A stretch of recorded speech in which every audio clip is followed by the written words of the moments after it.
আলাইকুম স্যার। ওয়ালাইকুম আসসালাম। কি ব্যাপার মোল্লা, আমি একটা জিনিস কিছুতেই বুঝতেছি না। 10 টন করে রড আনি, একটা সাথে ডালাই কি সব রড শেষ হয়ে যায়? বাকি রডগুলো কই যায়? স্যার দুদিন পর পর নতুন ইঞ্জিনিয়ার নিয়ে আসেন, যার কারণে একজন একক বুদ্ধি দেয়, এভাবেই কাজ করা যায়।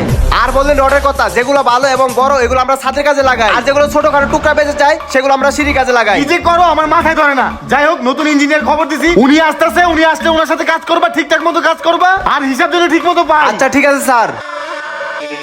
আই হন স্যারে কইছে নতুন ইঞ্জিনিয়ার নিয়ে আইবো, নতুন ইঞ্জিনিয়ার নিয়ে আইলে আমাকে ব্যবসা চাঙ্গে যাইবো। আগেটা যেমন তারাইছি না, ওরা এমনি তারান লাগবো, তাহলে আমাকে ব্যবসা ভালো যাইবো। স্যার আমাকে আর কয় টাকাই দেয়? আরে উস্তাদ আপনি টেনশন লইেন না, আগে টিকনি উঠে চামড়া করে বাড়ি করছি না, এটা রমন করে বাড়ি করে দিবনি। লন কাজ করি।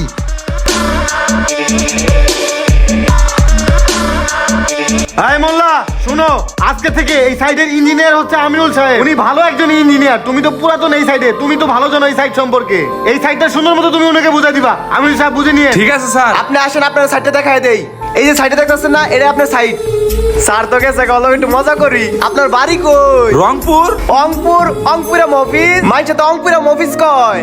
আরে ভাই, আমার বাড়ি কই ওটা কি আপনার জানা দরকার আছে? আমার স্যারে কইছে সাইডের কাজ বুঝাই দিতে, আপনি কাজটা বুঝাই দেন, এত কথা কোন কেন? আচ্ছা চলেন কাজ বুঝাই দেই। কি ব্যাপার ম্যানেজার সাহেব, সেই হিসাব তো আগের মতোই। কোনো কিছু তো আমি হিসাব পাচ্ছি না। রডের না সিমেন্টের না কোনো কিছু পাচ্ছি না। সেই অবস্থা আগের মতো কেন? স্যার সব তো ইঞ্জিনিয়ার সাহেব জানে। কি যে করে। স্যার আসসালামু আলাইকুম। ওয়ালাইকুম আসসালাম। স্যার একটা কথা কইবার চাইছিলাম। কি কথা বলো? স্যার নতুন ইঞ্জিনিয়ার নিয়ে আইছেন, সে তো সুবিধার না, খালি প্রেম প্রীতি আলাপ পারে ফোনে, খালি বাসার থেকে আসে আর যায়, কাজে কোনো মনই নাই। বাই করে দেন হারে। কি বলো, প্রেম প্রীতির রসের আলাপ পারে মানে? হ স্যার, কন্ট্রাক্টর সাহেব হাসাই কইতেছে সারাদিন ইঞ্জিনিয়ার সাহেব কোন মাইল জানি ফুসফুস করে, আর যাওয়ার টাইমে স্যার বস্তার মধ্যে কি জানি লইয়া যায়। কি যে বলো তোমরা, একটা ইঞ্জিনিয়ারও আমি ভালো পাচ্ছি না, সব ইঞ্জিনিয়ারের মধ্যেই খাবলা। আচ্ছা তোমরা কাজ করো, আমি দেখতেছি। আচ্ছা স্যার আসি, আসসালামু আলাইকুম। ম্যানেজার সাহেব যেভাবে হোক জিনিসটা ফাইন্ড আউট করতে হবে, চলেন।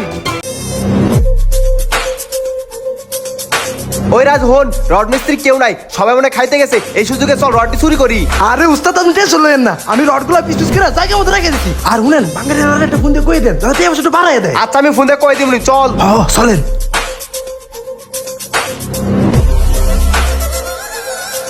কেউ দিয়ে হারাগে চালু চালু রডটি লঙ্গি তলে নিয়ে ভাগি।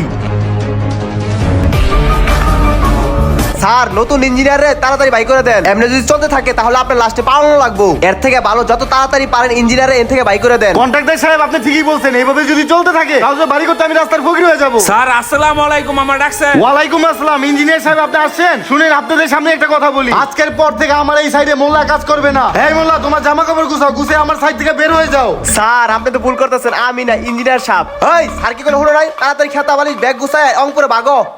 আরে রাখো, আমি ঠিকই বলছি, উনি না তুমি বের হয়ে যাবা। তোমার জন্য আমার একটা ইঞ্জিনিয়ার